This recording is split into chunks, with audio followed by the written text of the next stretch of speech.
There are wounds that don't bleed, but are deeper than any fall on the skin. It's when a loved one calls you a burden and erases you from their life like a typo. Would you choose to forgive them in silence, or would you stand up and let them experience rejection? I had built a future for my sister, but by Thanksgiving I realized that in her eyes I was just a blemish she needed to hide, and I swore that if they wanted to erase me from this family, I would erase everything I had ever given them. My name was Emma Wilson, 34, working in Seattle at a steady, well-paying job. My sister, Chloe Bennett, 22, currently playing the perfect princess at Harvard. I was drinking coffee, still groggy from a late night at work, when my phone lit up with Linda's name. She didn't call unless she wanted something, usually money or a reminder that I was the family ATM, but this time was different. "Emma," she began, her voice cloyingly sweet. "I hate to do this, but Chloe thinks it's best if you don't come to Thanksgiving this year." I stiffened, raising my coffee cup to my lips. "Again? It's just..." Linda sighed as if she'd been duped. "The Ryans, the Hudsons, they're very traditional. Chloe's trying to make a good impression. It's not personal." "It's not personal?" I almost choked. For 10 years, I had been the one funding Chloe's Ivy League dreams. Many years of no vacations, no dating life, and a savings account that was basically a stash of her tuition money. I'd turned down graduate school for her. I'd dumped a fiance who didn't understand why I was wasting my life on my sister, and now she decided I was too filthy, low life, to sit at her boyfriend's fancy table. I slammed my glass down. "Well, let me get this straight," I said, my voice sharp enough to cut her off. "Chloe's embarrassed that I don't fit the Hudson's aristocratic style," Linda stammered. "That's not true, Emma. She's just... The Ryans are very strict. You know that." "Oh, I know," I shot back. "I've kept this family together since I was 24. But surely, don't stress Chloe out while she's out." Linda muttered something about calling back and walked away. I stood there staring at the phone, my chest tightening as if someone had parked a truck on it. I wanted to scream. I wanted to call Chloe and demand an answer. But part of me, a part I hated, knew she wouldn't pick up. She hadn't in months, not since she'd started dating Ryan Hudson, some Boston aristocrat who probably thought struggling meant choosing between yacht brands. I tried to reassure myself. Maybe Linda was exaggerating, maybe Chloe was just nervous, trying to get this meeting, the parents thing done. We were sisters, after all. I'd been her rock since she tripped over her own shoelaces. She wasn't going to cut me off like I was last season's clearance price, would she? Spoiler alert, she would, and she did it in a way I'd never seen before. An hour later, my phone rang again. It was my cousin Ava, smelling like she was auditioning for a soap opera. Her message was direct. "Have you seen this?" Attached was a screenshot from Chloe's Instagram, a photo of her and Ryan grinning like they'd just won the lottery, posing with his parents in an elegant dining room, like chandeliers and oil paintings. The caption felt like a punch in the gut. "Grateful for all my loved ones this year, thinking of my sister who died in a car accident a long time ago." I read it once, twice. My hands were shaking so much I almost dropped the phone. Dead? Car accident? I was sitting here, alive and furious, in my Seattle apartment, but according to Chloe, I was dead, buried, erased from her shiny little world like a typo she'd hit delete. I clicked on the post. It was public, rising in likes like crazy. Ryan's mom commented, "Sending love to your family, Chloe. What a touching tribute." A tribute. The sister who'd been sending her monthly tuition while she was here told me I was dead. I laughed, a hoarse, bitter sound. "You've got to be kidding me." I scrolled through the comments, each one filled with Chloe's Harvard friends, all of them fawning. The engagement I broke off because my ex was sick of me choosing Chloe over us. The nights I stayed up working overtime so she could have a shot at the big leagues. And this was my thanks? I opened my laptop and I dug through our old messages, hoping to find anything that explained why. There was one from 2 years ago when she'd first started dating Ryan. I'd offered to fly out for her birthday. Her response? Maybe next time. Things are hectic with Ryan's family. I found another from last summer. The Hudson family is very picky about background. Don't be offended if I don't mention you much. Don't take it personally. The remark was like a splinter under my skin. At the time, I'd let it slide, telling myself she was just trying to fit in with the trust fund crowd. But now it screamed, "You're not good enough, Emma. You've never been good enough." I slammed my laptop shut and started pacing, my anger rising with every step. Chloe hadn't just dumped me on Thanksgiving. She hadn't just hidden me from her boyfriend's family. She'd killed me, turned me into a crybaby to score points with the Hudsons. And worst of all, She didn't even have the nerve to say it to my face. I stopped in front of a framed photo on my bookshelf. Me and Chloe at her high school graduation. She was grinning, hat askew, while I was beside her beaming like an idiot. I paid for that cap and gown. I paid for the tutors who got her into Harvard. I paid for everything, and she paid me back by ghosting me? I grabbed the phone, my thumb hovering over Chloe's name. Part of me wanted to keep calling, screaming until she couldn't ignore me anymore, but another part, colder, more fierce, was taking over. If Chloe wanted me gone, fine, I could go, but not in the way she thought. I could pull the plug on everything I'd built for her, and she'd know exactly what it felt like to lose someone. I didn't have a plan yet. She thought she could erase me from her life. I couldn't sleep after finding Chloe's Instagram post. If Chloe wanted to turn me into a corpse, I was going to give her a taste of what it felt like to lose something real. I opened my laptop, my hands still shaking and my consciousness still fuzzy. Harvard's payment portal was bookmarked, signed in to pay Chloe's tuition every year, and now I was here for another reason. I stared at the screen. The little box that showed my credit card was her lifeline. With one click, I could cut it off. My cursor hovered over remove payment method. Part of me screamed at how petty this was, but the rest of me still ached that she considered me dead. She deserved it. So I deleted the payment method. I leaned back, expecting her world to collapse. For a second, I felt powerful, like I had finally gotten something back. I just ruined her future. 2 days later, my phone started ringing. Chloe's name popped up on the screen. Calls, texts, one after another, like she'd discovered fire and I was the only one with matches. I ignored them all, let her sweat it out.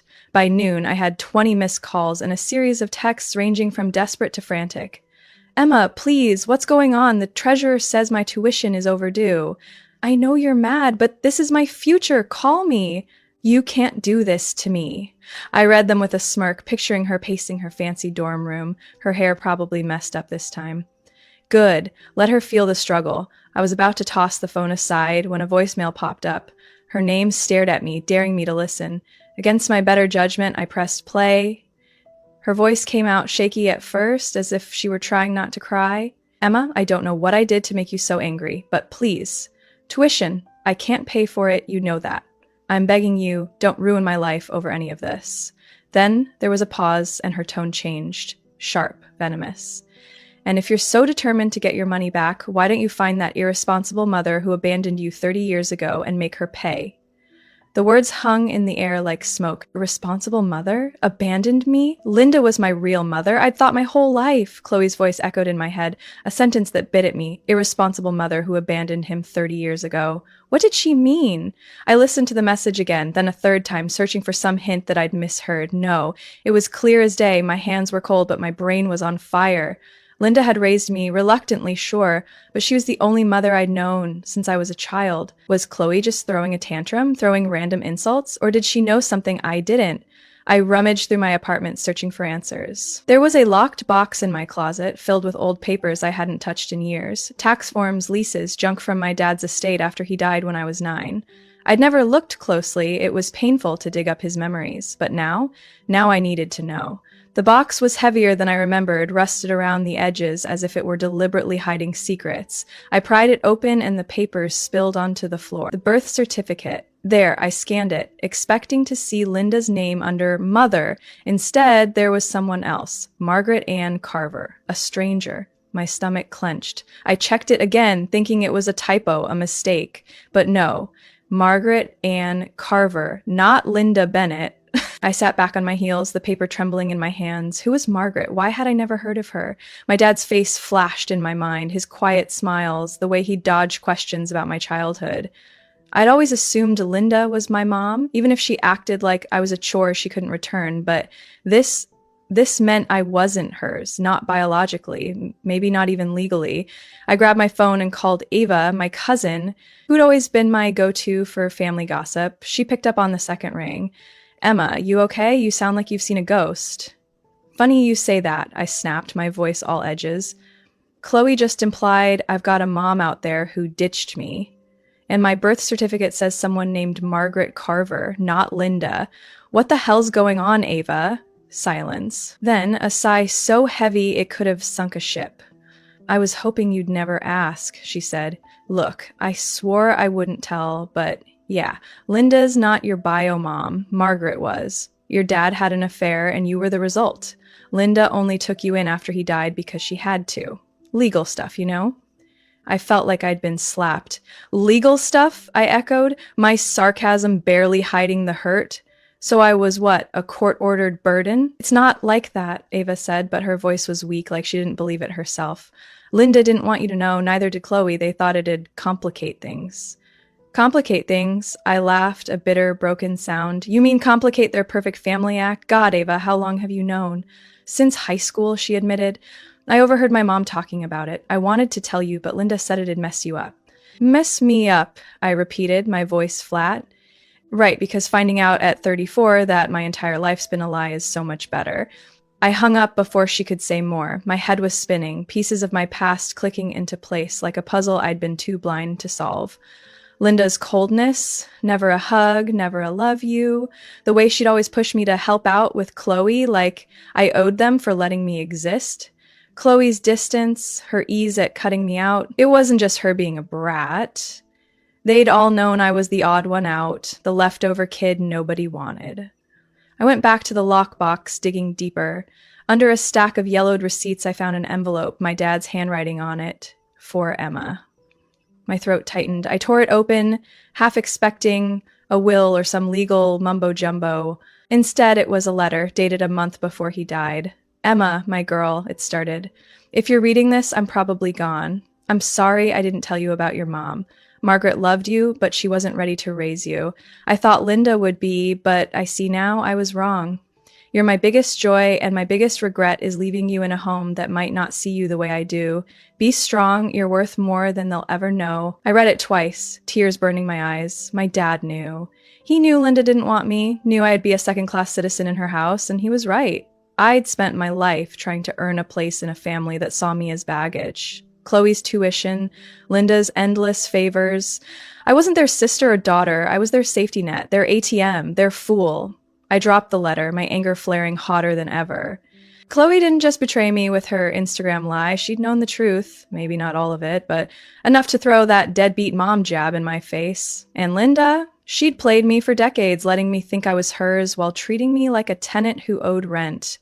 I looked at my phone. Chloe's last text still unanswered. You can't do this to me. Oh, but I could, and I would. They thought they could bury me, first with lies, now with secrets. But I was done being their ghost. If they wanted to play dirty, I'd show them how it's done, starting with every shred of proof I could find to tear their perfect little world apart. After Chloe's voicemail and the discovery that I wasn't Linda's child, I could no longer play the good sister, the bank that the family used, the invisible fool. If Chloe thought she could bury me with a lie, I would dig up every truth she had hidden and choke her with it. The day after I found Dad's letter, I opened my laptop. My apartment was a mess, with papers from that locked box scattered about.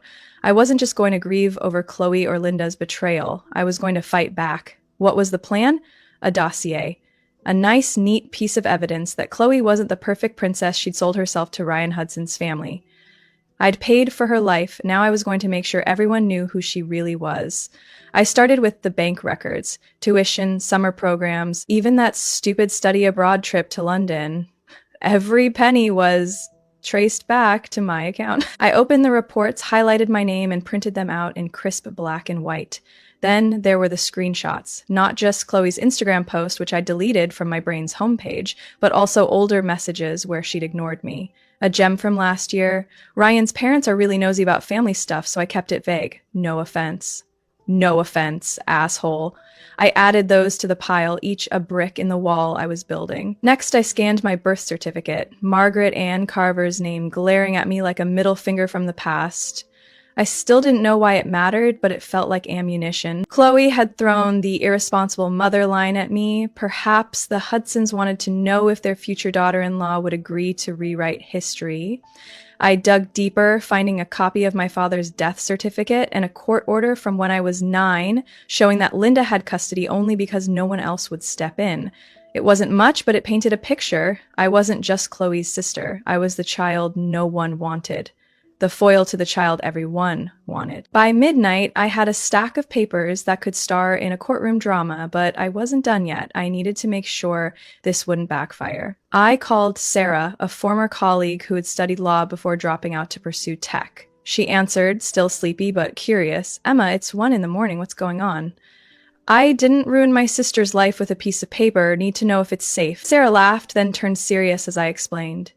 "You definitely have a receipt," she said after I sent her a sample email. "Sending anonymously isn't illegal, but it's going to get in trouble. Are you sure about this?" "Sure," I snorted. "She told her boyfriend's family I died in a car accident. If you were in Emma's shoes, someone who was denied her existence and used by her own sister for years, would you forgive her to keep some kinship? Or would you take action to seek justice for yourself? Please share your thoughts in the comments section." Sarah gave me the green light, suggesting that I avoid anything traceable, like my email or my home address. I hung up, my hands shaking with adrenaline. For the first time in days, I felt alive, as if I were finally giving orders. But there was an annoying voice, small but persistent, whispering, "What if you go too far? What if you regret it?" I drowned it out with another cup of coffee. Regrets are for those who don't get erased.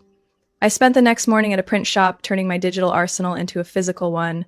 50 pages, bound in a plain black folder, no notes, no signatures. I used a courier service, some shady outfit that asked no questions, and mailed it to Eleanor Hudson, Ryan's mother, at their Boston estate. I'd found the address online, buried in a society page about their charity galas. The courier promised to deliver it that evening. I paid in cash, my heart pounding as I handed over the package. There was no turning back now. I went home and collapsed on the couch, staring at the ceiling. My mind kept spinning scenarios. Eleanor Hudson opening the folder, her face contorting as she read. Would she confront Chloe, call Ryan, burn everything, and move on? I wanted chaos, sure, but part of me was disillusioned with what I had unleashed. I checked my phone obsessively, half expecting Chloe to call, to scream. Nothing. Just silence. Thick and heavy. Then, around 9 that night, I got a text from Ava. There was no preamble, just, "Oh my God, Emma, what did you do?" My stomach was in knots. I called Chloe like she had something to explain. "Emma, this is bad," Ava said. "Ryan was talking about dumping her." I didn't say anything, but inside I was flying. Good. Let Chloe squirm. Let her feel how her perfect life was falling apart. I hung up, promising Ava I'd stay away, but I was glued to my phone, refreshing for updates. An hour later, she texted again. "It's over. Ryan kicked Chloe out." I needed details. I called Ava back and she spilled the beans. Apparently, the Hudsons had planned a big post-Thanksgiving dinner. Fancy, with linen napkins and too many forks. Chloe was there, playing her usual golden girl role, when Eleanor pulled her aside. Ava's friends said, "Eleanor didn't scream, she just handed Chloe the file and asked point blank, 'Who is Emma Wilson?'" Chloe froze, trying to babble her way out, but Ryan stepped in, demanding answers. "She caved," Ava recounted. "She said she made up the car accident to avoid family drama. Then she tried to spin it as if you were a distant cousin, not her sister. Ryan didn't believe it." "What did he say?" I asked, my voice calm despite my excitement. "He called her out in front of everyone, said if she could lie about her sister, what else would be fake? Then he told her to leave." I pictured it, Chloe, mascara smeared, stumbling out of that mansion with nowhere to go. Part of me wanted to cheer. The rest felt hollow. Like I'd won a battle but lost something bigger. I held back. She deserved this. I was still talking, but I could barely hear her. My mind was racing ahead, planning my next move. The Hudsons knew the truth now, but Chloe hadn't paid the price yet. She'd built a castle on my back, and I was just starting to tear it down. Harvard was next, her precious degree, her entire identity. I didn't know how yet, but I was going to make sure she felt every brick that fell. I leaned back, staring at my phone, Ava's last text flashing. "Chloe's staying over a friend's house. Said she'd never been so humiliated." I typed back, "She'll get over it." Then I hung up. Chloe thought this was rock bottom. She had no idea what was coming. I'd spent my whole life thinking that family meant sacrifice, love, and trust. Turns out that was just a fancy word for people who would screw you over. After I sent that profile to the Hudsons and watched Chloe's perfect world crumble, I thought I'd feel triumphant. Instead, I felt exhausted, but Chloe had one last act to play. A week after Ryan dumped her, My phone buzzed with an email from the Harvard Treasurer's Office. Subject: urgent Chloe Bennett's overdue account. Apparently her tuition was still unpaid, and without a new sponsor, she would be kicked out at the end of the month. I deleted it with a smirk, let her figure it out, but I knew she wouldn't go quietly. Sure enough, 2 days later, I got a text from an unknown number. I'm in Seattle. We need to talk. Please, no name, but I knew that tone, desperate with a hint of self-righteousness. Chloe. I ignored it, thinking she'd give up and crawl back into whatever hole she could find. Spoiler, I underestimated her. On Friday, I was leaving my office, another late night, since I was clearly referring to free time, when I saw her. Chloe, standing in the lobby, looked like she'd just been run over by a Pinterest board gone wrong. Her designer jacket was wrinkled, her hair was flat, and her eyes were puffy, like she'd been crying for days. Pathetic, right? Except I didn't trust the actions of a teenager. Emma, she said, her voice hoarse as she walked toward me. Can we talk? Just 5 minutes? I crossed my arms, leaning against the glass door. Talk? Like the way you talked about me being dead, or the way you begged for tuition while throwing my mom in my face? Pick a feeling, Chloe. She flinched, but didn't back down. I screwed up, I know that, but you don't understand what's at stake. Harvard is all I have left. I laughed, sharp and cold. Oh, I understand the scary stuff, like betting your entire 20s on a sister who would rather bury you than acknowledge you existed. That kind of bet? Her face scrunched up, but I caught the calculating glint in her eyes. Chloe was always working from an angle. She took a shaky breath. I'm sorry, okay? I was scared. Ryan's family, they're obsessed with genealogy, and I wanted to fit in. You don't know what it's like to be judged all the time. I stepped closer, my voice low. I wonder what it feels like, trying to grow up and think you're part of a family, only to find out you're the kid they didn't pay for, trying to pay for your dreams while they treat you like an expense. Don't lecture me about judgment. She opened her mouth, then closed it again, tears welling up in her eyes. For a second, I almost felt bad. Almost. But then I remembered her voicemail, her lie on Instagram, how she knew about my birth mother and used it as a weapon. Sympathy? That was hard.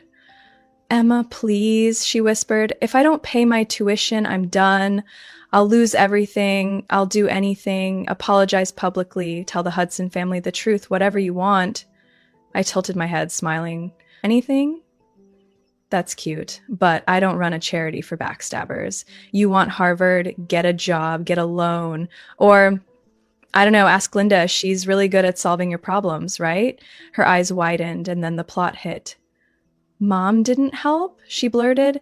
She said it was my fault for getting you into this. She told me to figure it out or leave. I froze. Ava sent me a screenshot from a private Facebook post, Lyndon's account. She'd changed her profile picture to a sunset over a lake with a caption, "Sometimes silence is the only answer you owe for betrayal." No mention of Chloe, no photos, no Thanksgiving memories, just that cryptic quote. I don't know if it was because of me or because of her, but for the first time, I saw Linda not as the cold, controlling woman who raised me, but as someone who had finally seen the truth about the daughter she'd always chosen. For a second, I wondered if Linda had finally seen Chloe as someone who had used her, or if she just didn't want to make things worse. Either way, it was a rift between them, and I didn't want to exploit it. Oh, I said, my voice small with fake sympathy. Even Linda turned her back on you? How heartbreaking. What's next? Selling your Gucci bag to pay the rent? Chloe blushed and snapped. You think this is funny? You think ruining my life makes you a hero? I'm just trying to survive. You don't know what it's like to need people to like you. I could go on. Could pour out all the resentment I'd carried inside me since I was 9. But I was tired of fighting, tired of proving that I deserved a seat at a table that was never mine. Get out, I said, nodding toward the lobby exit. You have nothing I want to hear. She didn't move, just stood there, tears streaming down her face. Emma, please. You're my sister. I laughed, a real laugh this time, bitter and final. Sister? No. You killed me when you killed me. I'm not cutting your tuition, Chloe. I'm just stopping pretending I'm part of this circus. Her knees buckled and she sank down onto the bench, sobbing like the world was ending. Maybe for her it was. I turned to leave, but she grabbed my sleeve, her voice barely audible. I didn't mean to hurt you. I wanted to be someone else, someone better. I pulled away, looking down at her. You didn't hurt me, Chloe. You showed me who you are, and I don't care anymore.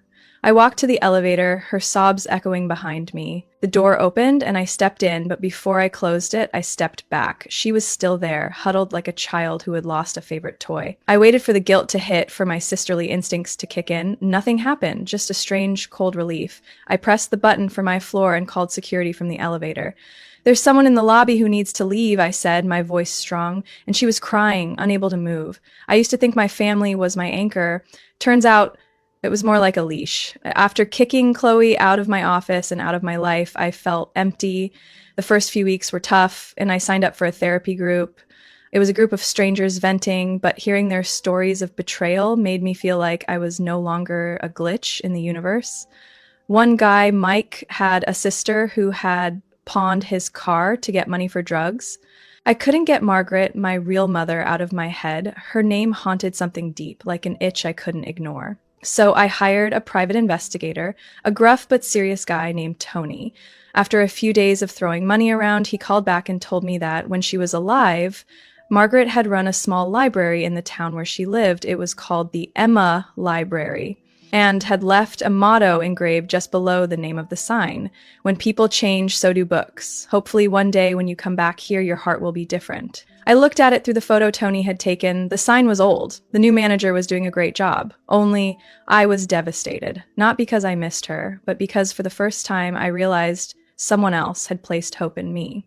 Only in a way that I only now understand. Margaret wasn't perfect, but she cared. That was enough. I took the locket, left the rest. Closure was overrated, but it was something. I started living for myself, using my savings, Chloe's old tuition fund, for a photography class, photographing the rough streets of Seattle, finding beauty in the brokenness.